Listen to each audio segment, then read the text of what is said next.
اعوذ باللہ من الشیطان الرجیم بسم اللہ الرحمن الرحیم الحمد للہ رب العالمین بارئ الخلائق اجمعین والصلاة والسلام علی رسولہ الکریم العبد المؤید الرسول المسدد ابی القاسم محمد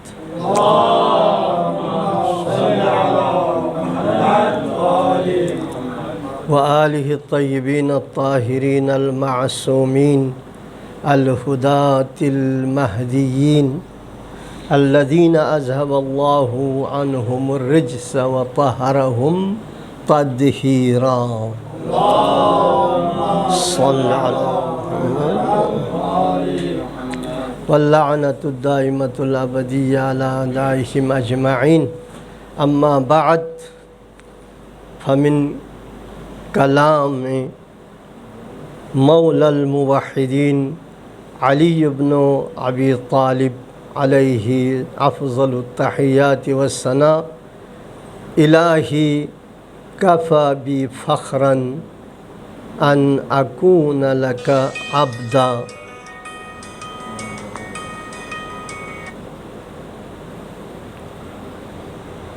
وکفی بعزا ان تکون لی عبدا ان تکون لی ربا. صلوات پڑھ لیجیے.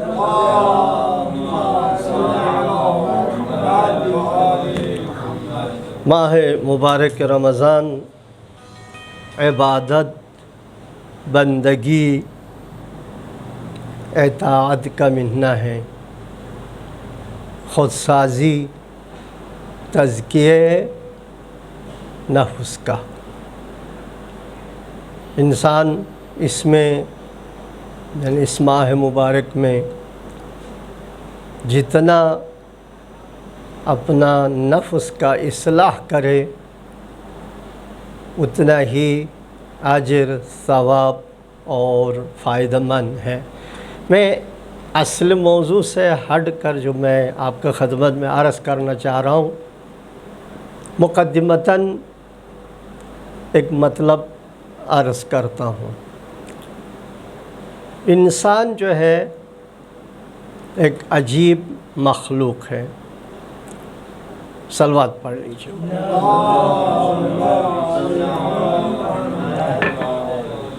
اصل میں میری آواز مجھ تک نہیں پہنچ رہی تو میں یہ سوچ رہا ہوں شاید آپ لوگ تک بھی نہ پہنچتا ہو.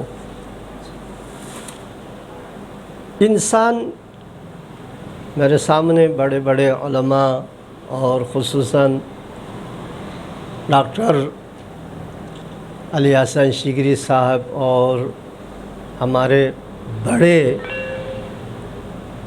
عالم دین استاد اور جواد نوری سب تشریف فرما ہے. آپ سب کے محضر سے، اور ہمارے آقا بشیر، کبھی میں شامی بولتا ہوں کبھی کربلائی صاحب، باقی بھی میں آپ حضرات سے عذر خواہی کرتا ہوں کہ اس وقت مجھے سننے کا تھا نہ ان کے بولنے کا. انسان ہم لوگ ایک عجیب مخلوق ہے. اس کے وجود میں عجیب و غریب خصوصیات ہیں. ان خصوصیات میں سے ایک میں نے عرض کیا، یہ مقدمہ ہے جو آپ کے خدمت میں ایک مختصر مطلب عرض کرنا اس کے لیے. ہمارے وجود کے اندر خیر کا پہلو بھی ہے، شر کا. اور شر کا پہلو وہ بھی اپنے آپ کے لیے، دوسروں کے لیے نہیں. میرے وجود کے اندر جو شر کا پہلو ہے وہ سب سے پہلے سب سے زیادہ مجھ ہی نقصان پہنچاتا ہے، کسی اور کو نہیں. ان اوصاف اور خصوصیات میں سے ایک حسد کا پہلو ہے. میرا موضوع نہیں ہے، آپ کے خدمت میں عرض کر رہا ہوں. میں نے دیکھا کہ حسد کیوں آتا ہے، یعنی صاف کہہ دوں کہ 2 سال پہلے تک میرے وجود میں حسد نہیں تھا۔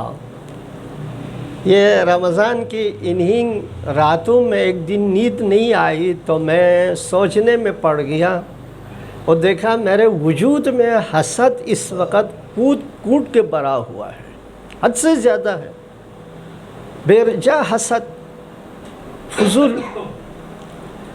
میں نے دیکھا یہ حسد آئے کسی اور کو نقصان دیتا ہے یا مجھے۔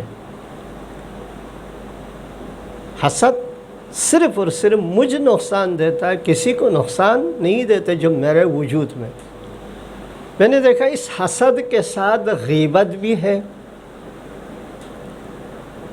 چونکہ حسد جب بروز کرے وہ حسد ہے نا، تہمت بھی ہے اور سوء ظن بھی ہے، یعنی ایک بیماری ہے، ایک بیماری ہے جو میرے وجود میں ہے اور صرف مجھے ہی نقصان پہنچاتا ہے۔ اس کے ساتھ 3 اور خطرناک بیماری کہے یا نقصان دہ مضر صفت جو ہے وہ ساتھ ہے۔ ایک غیبت کا پہلو، چونکہ حسد کے ساتھ دوسروں کا ذکر کا، حسادت میں دوسروں کا ذکر کرنا لازم، اور جب دوسروں کا ذکر کرے گا تو غیبت بھی ہے، بعض اوقات تہمت بھی ہے، اور اس حسد کا بنیادی پہلو کیا چیز ہے؟ وہی سوء ظن ہے، سوء ظن، یا مجھے اللہ کی معرفت نہیں ہے، یا اللہ پر حسن ظن نہیں ہے۔ ایک صلوات پڑھ لیجئے آپ۔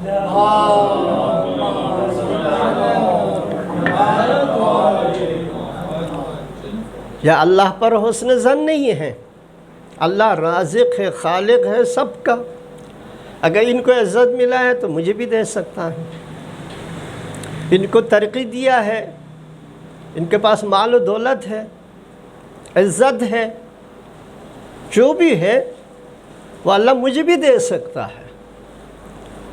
لیکن حسد کیوں ہوتا ہے؟ اس لیے ہوتا ہے کہ مجھے اللہ کے بارے میں یا حسن ظن نہیں ہے یا سوء ظن ہے، اور اس کے ساتھ جو ہے باقی تمام برائیاں، اور یہ محنہ ان برائیوں سے اپنا آپ کو ہم خود کو پاک کرنے، ہمارے ملائی اصطلاح میں اصلاح کرنے، تزکیہ کرنے کا مہینہ ہے۔ لہٰذا اس میں ہمیں اب یہ مہینہ جانے والا ہے، زیادہ دن اب نہیں ہیں۔ دعائیں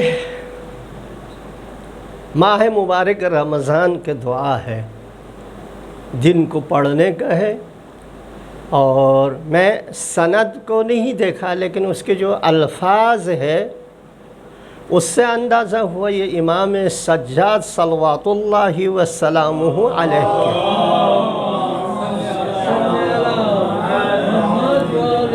آپ صحیفہ سجادیہ باقی دعاؤں کو دیکھیں مولا کا، اس میں اہل بیت علیہم السلام خصوصاً صلوات بے تحاشا ہے، ہر 2 جملے کے بعد اللہم صلی علی محمد وعلی محمد۔ تو اس میں آپ فرماتے ہیں اللہ مجھے توفیق دے اس مہینے میں توبہ، انابہ، تزکیہ، اصلاح کا، اور خصوصاً شب قدر کی تدارک کا، حصول کا، شب قدر حاصل ہو، شب قدر کی عبادت حاصل ہو، دعائیں اور توبہ استغفار، چونکہ لیلۃ القدر خیر من الف شہر، 1000 مہینے سے افضل ہے۔ تو لہٰذا آپ فرماتے ہیں اللہ اگر اس سال شب قدر کے اعمال، شب قدر کے رات خود کو اصلاح کرنے اس قابل بنائے، تیرے رحمتوں حاصل کرے، تیرے رحمتیں، تو آئندہ سال شب قدر تک مجھے زندہ رکھے۔ یہ خوبصورت ہے۔ بہرحال یہ تھا کہ آپ کو تھکانے کے لیے مقدمہ۔ میں نے جو آج شاید ہمارے ہیئت کی برادران، بزرگان، کابینہ کے ارکان، اللہ ان کی توفیقات میں اضافہ فرمائیں، اور بے حد مشکور و ممنون ہیں۔ بہترین، خصوصاً آقا جواد نوری صاحب و برادران دیگر کافی عرصے سے اس پلیٹ فارم کو سجائے ہوئے ہیں، اور مختلف علماء، بزرگان، محققین سے استفادہ کر رہے ہیں۔ مولا ان سب کی توفیقات میں مزید اضافہ فرمائیں۔ یہ ایام ایک طرف امام حسن مجتبیٰ صلوات اللہ وسلامہ علیہ کی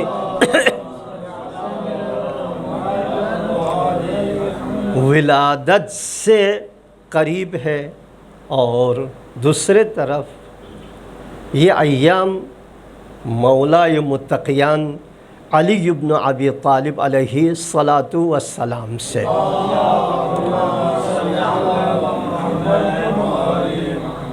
مولائے متقیان ایک الہی ہادی، الہی راہبر ہے۔ توجہ فرما رہے ہیں؟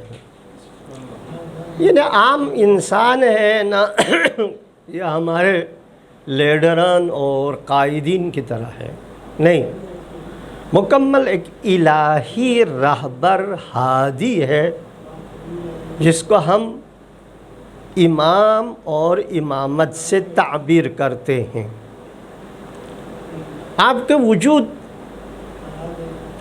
ہمارے ہدایت، رہنمائی، تعلیم اور تربیت کے لیے، جیسا کہ انبیاء کے بعثت کا ہدف ہے۔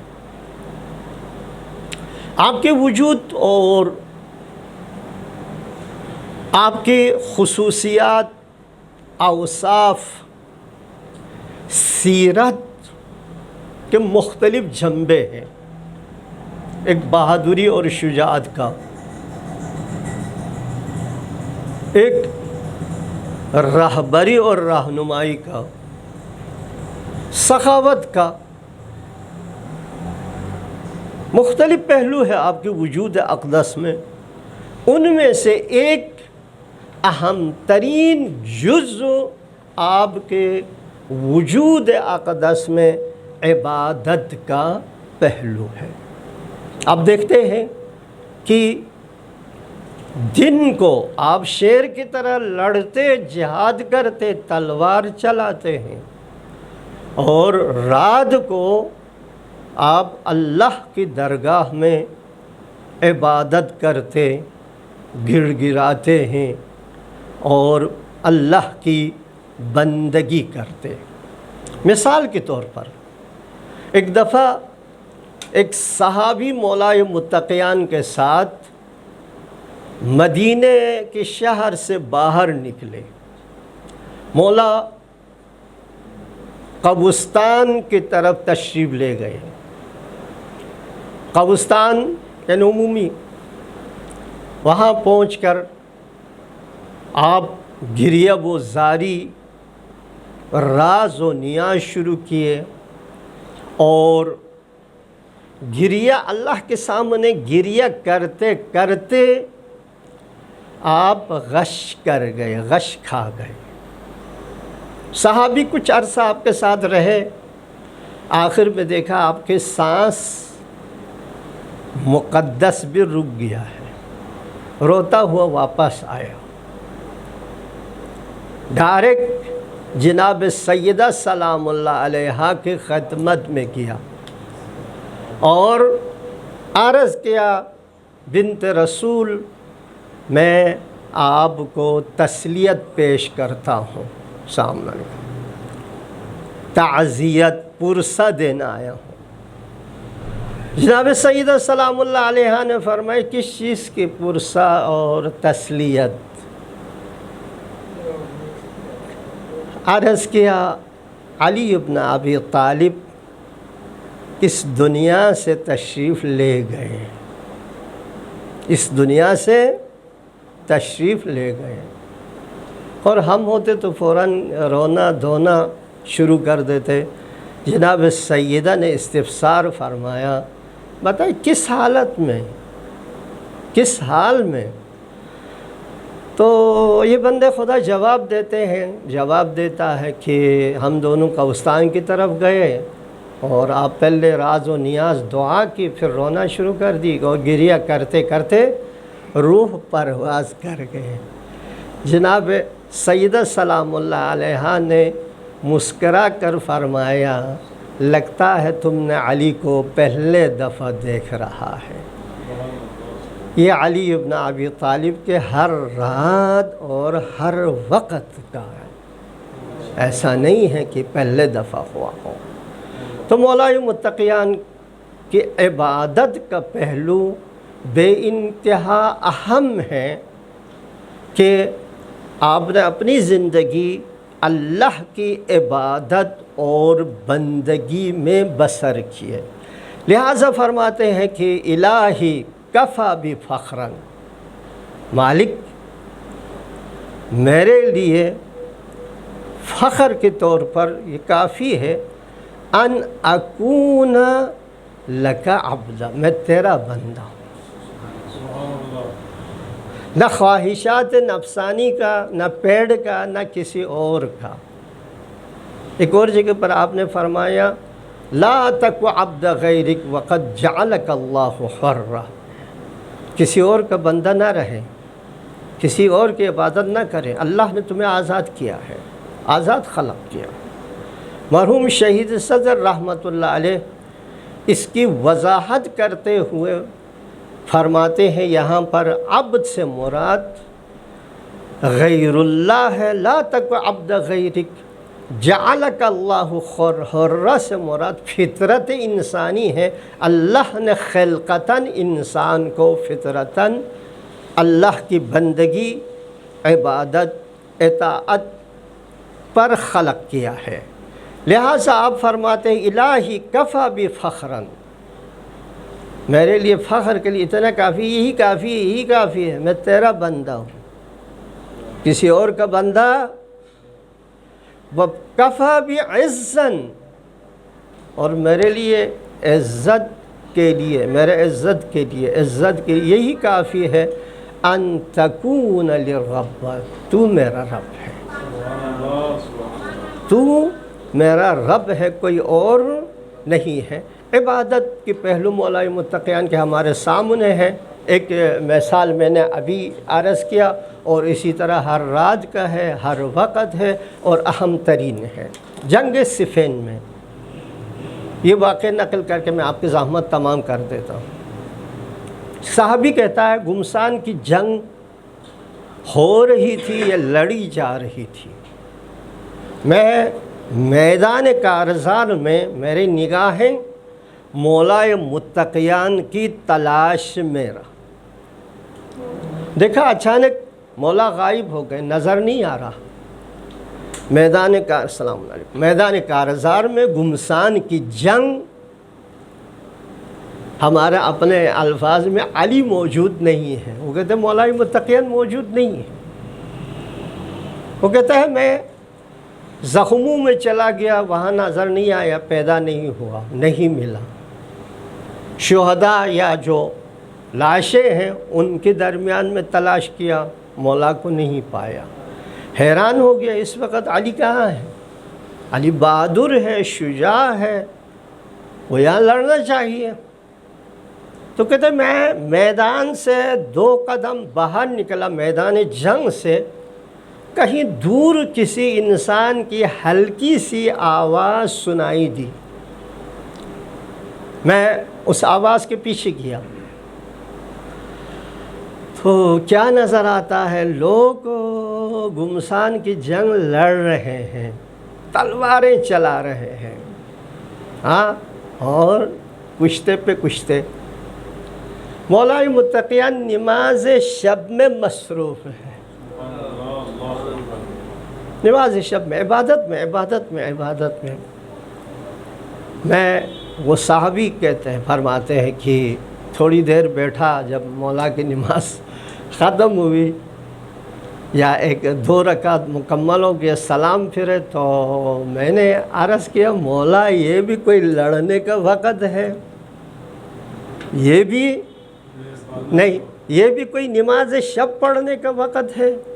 یہ بھی کوئی نماز شب پڑھنے کا وقت ہے؟ یہ تو لڑنے کا ہے، سب لڑ رہے ہیں، تلوار چلا رہے ہیں، اور آپ ادھر آرام سے سکون سے نماز شب پڑھ رہے ہیں۔ مولا نے فرمایا میں یہ جنگ سارے اسی لیے کر رہا ہوں کہ نماز شب قائم ہو، یہ انجام دو۔ یعنی گمسان کی جنگ میں بھی مولا نے اللہ کی عبادت اور بندگی کو نہیں چھوڑا۔ پھر آپ کی بیٹی کا، یعنی کس کا؟ زین الاب کا، زین الاب سلام اللہ علیہ کا بھی ایک واقعہ آپ کے سامنے ذکر کروں۔ مولا امام سجاد راوی ہے، آپ فرماتے ہیں زندان شام میں جناب زینب سلام اللہ علیہ نماز شب بیٹھ کر انجام دے رہی تھی، پڑھ رہی تھی۔ علی کی بیٹی ہے نا، علی کی بیٹی ہے، زندان ہو یا غیر زندان، دشمنوں کے نرغے میں ہو یا باہر، امن امان سکون ہو یا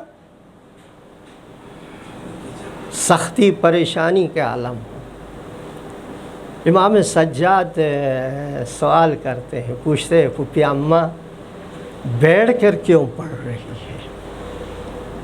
یعنی نماز شب پر تعجب نہیں ہے، بیٹھ کر نماز پڑھنے پر تعجب ہے۔ لیکن دیکھتے ہیں اس وقت بھی جناب زینب سلام اللہ علیہ کا جواب کیا ہے؟ بیٹا بہت کمزور ہو چکا ہے، جسم میں طاقت نہیں ہے کھڑے ہو کے نماز پڑھنے کا۔ کیوں؟ جب سے اس زندان میں پہنچا ہے اور جو کھانا ہمارے لیے آتا ہے بہت کم ہے، بہت کم، تو میں اپنے ایسا یہ چھوٹے بچوں کو دے دیتی ہوں اور میرے لیے کچھ نہیں بچتا، کچھ نہیں بچتا۔ لیکن اس کے باوجود علی کی بیٹی نماز شب اور عبادت میں مصروف ہے۔ تو لہٰذا مولا متقیان کی زندگی کا ایک اہم ترین جز جو ہم نے اسوہ قرار دینا ہے، ہمارے لیے اسوہ ہے، وہ آپ کے عبادت کا پہلو ہے، اللہ کی بندگی۔ اور حقیقت مومنین علماء ہمارے لیے جو کچھ ہے وہ یہی ہے، اللہ کی عبادت، اللہ اور اللہ کی عبادت ہر چیز میں۔ میرے ایک استاد تھے، اللہ ان کی درجات بلند فرمائیں، آپ سب جانتے ہوں گے، آیت اللہ مصباح یزدی کے نام سے۔ وہ بزرگوار ہر چیز میں اللہ کو تلاش کرنے کی کوشش کرتے تھے کہ ہر چیز اللہ کی طرف لے جائے۔ یہاں تک ایک واقعہ ذکر فرمایا، کچھ لوگ مشہد میں گئے جنگ کے درمیان میں، روٹی کے لیے صفیں، اور صف لمبا ہونے کی وجہ سے 1 گھنٹہ لگ گیا روٹی لینے میں۔ روٹی لے کے یہاں پر سکھانے کے لیے یا ٹھنڈا کرنے کے لیے رکھا، ایک کوا آ کے ایک روٹی اٹھا کر لے گیا۔ اس نے کہا میں نہیں چھوڑوں گا، بہرحال میں شارٹ کرتا ہوں، چلا گیا۔ کوا تھوڑے فاصلے پر رکتا ہوا چلا گیا، اور یہ کوا کے پیچھے روٹی کی تلاش میں ایک جگہ پر جا کے کوا ایک خرابہ گھر جو بہت ہی خراب ہے، بہت ہی پرانا ہے، گرنے کا ہے، اس دیوار پر بیٹھ گیا۔ اس کو تعجب ہوا، کہیں نہیں بیٹھا، یہاں کیوں بیٹھا؟ وہ کہتا ہے میں جب قریب پہنچے، وہ آدمی کہتا ہے مجھے اپنے استاد نے فرمایا درس میں، کوا جب میں قریب پہنچا روٹی اس طرف پھینک کر چلا گیا، روٹی اس طرف ڈال کر کوا چلا گیا۔ کہتے دیوار گرنے والا تھا، لیکن چونکہ ایک تو میں اس روٹی کے پیچھے آیا تھا، دوسرا اس کوا نے اس روٹی کو یہاں کیوں پھینکا، اس فلسفے کو جاننے کے لیے کہتا ہے میں دیوار پر چڑھا۔ دیوار پر چڑھتے ہی جب میں اوپر پہنچا میرا اوصاف خطا کر گیا، حیران۔ کہتے ایک آدمی جس کے ہاتھ پیر باندھا ہوا ہے، ہاں پیڑ کے بھل لٹا ہوا ہے، اور یہ کوا نے روٹی اس کے منہ پر ڈال دیا ہے۔ استاد فرماتے ہیں کہ یہ سارے ماجرا، صف کا لمبا ہونا، اس کا تھکنا، پریشان ہونا اور کوا کا روٹی لے جانا، یہ سب ایک مقصد کے لیے تھا۔ اللہ چاہتا تھا اس بندے کو نجات دے۔ یہ چیز ہر چیز میں اللہ، ہر چیز میں، لہذا عبادت اور بندگی بہت اہم ہے۔ راز و نیاز اور ہمارے لیے ہمارے وجود کا خلقت اور ہمارے وجود کا اصل فلسفہ یہی ہے، کیا ہے؟ وَمَا خَلَقْتُ الْجِنَّ وَالْإِنسَ إِلَّا لِيَعْبُدُونَ۔ اور اس عبادت کا فائدہ کس کو ہے؟ صرف مجھے ہے، کسی کو نہیں۔ میں عبادت کروں تو مجھے فائدہ ہوگا، میں نے پہلے عرض کیا، اور عبادت نہ کروں میں ہی خسارہ اٹھاؤں گا، کوئی اور خسارہ نہیں اٹھاتا۔ لہٰذا حدیث قدسی میں رب ذوالجلال کی طرف سے اس قسم کی عبادت کرنے والوں کی اجر، مقام اور منزلت کی طرف کچھ یوں اشارہ فرماتا ہے۔ حدیث قدسی ہے، عبدی اطیعنی، میرے بندے میری اطاعت کریں۔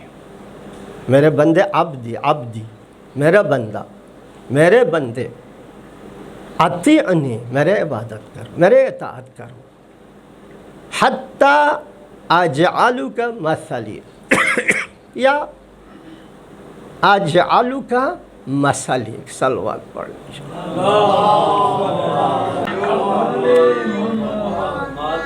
فرماتے ہیں عبد اطیعنی، میرا بندہ میرا اطاعت کرے تو میں تجھے خود جیسا بناؤں گا۔ کیا مطلب؟ کمالات کا مظہر کمالات، مظہر خیر و برکت۔ لہٰذا تاریخ میں آپ دیکھتے ہیں جس نے اللہ کی بندگی کی، اس کا وجود خیر و برکت کا ذریعہ بنا۔ جیسے امام خمینی رحمۃ اللہ علیہ، جیسے موسیٰ صدر، جیسے ابی حسن نصر اللہ، جیسے باقی فقہا، ان کے وجود اللہ فرماتے ہیں اس میں میرے بندے میرے اطاعت کریں، میں تمہیں خود جیسا بناؤں گا۔ خود جیسا یعنی تمہارے وجود خیر و برکت کا ذریعہ اور منبع بنے گا۔ ہم سنتے ہیں بہت سارے لوگوں کے قبور پر لوگ جاتے ہیں راز و نیاز کرنے کے لیے، کچھ لے کر آتا ہے، اور امام رضا علیہ السلام کے جب آستانے پہ ہم جاتے ہیں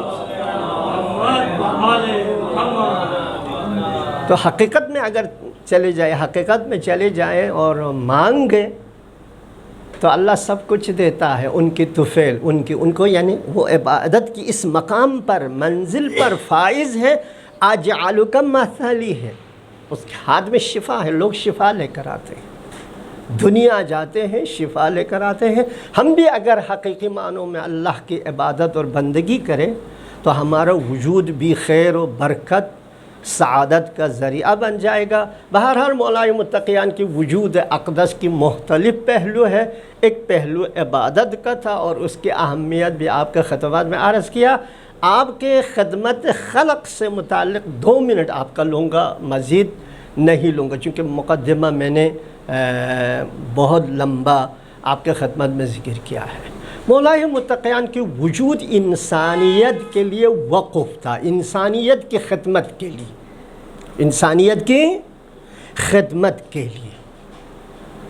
یہ 25 سال آپ خاموش رہے، گوشے نشین رہے، اس وقت آپ بنجر زمینوں کو آباد کرتے تھے، ان کے لیے پانی نکالنا، نہر بنانا، درخت شجرکاری درخت لگانا اور ان کو آباد کرنا۔ ان میں سے ایک دن آپ ایک بنجر زمین کو آباد کرنے کے لیے کنواں کھود رہے تھے، تو ایک بڑا پتھر نکل آیا۔ آپ نے اس پتھر کو توڑنے کا وسیلہ مار دیے، پہلا نہیں دوسرا، مرتول کہے یا وہ توڑنے کا وسیلہ سامان کہے، آپ نے مارے تو اندر سے پانی فوارہ کی شکل میں فوراً ہو کے نکل آیا، اور بہت خوبصورت انداز میں آپ کی تمام اولاد لگتا ہے اس وقت یا اکثر وہاں موجود تھے، سب خوشیاں ظاہراً خوشیاں منانے لگے۔ مولا نے فرمایا اس وقت یہ جو پانی جب پہلے دفعہ نکلتا ہے اس کے ساتھ مٹی بھی ہوتی ہے، مٹیالے پانی، گلالود پانی کی وجہ سے آپ کے جسم اقدس کے پورا اگلا حصہ گلا اور گلالود ہو چکا تھا، چہرہ مبارک، سینہ مبارک، دست مبارک۔ جب آپ کے اولاد خوش ہونے لگے اس وقت کہا تم لوگوں کو خوش ہونے کی ضرورت نہیں ہے، اسی وقت قلم و کاغذ لاؤ، میں یہ فقراء کے لیے وقف کروں گا، وقف نامہ لکھوں گا۔ کیوں؟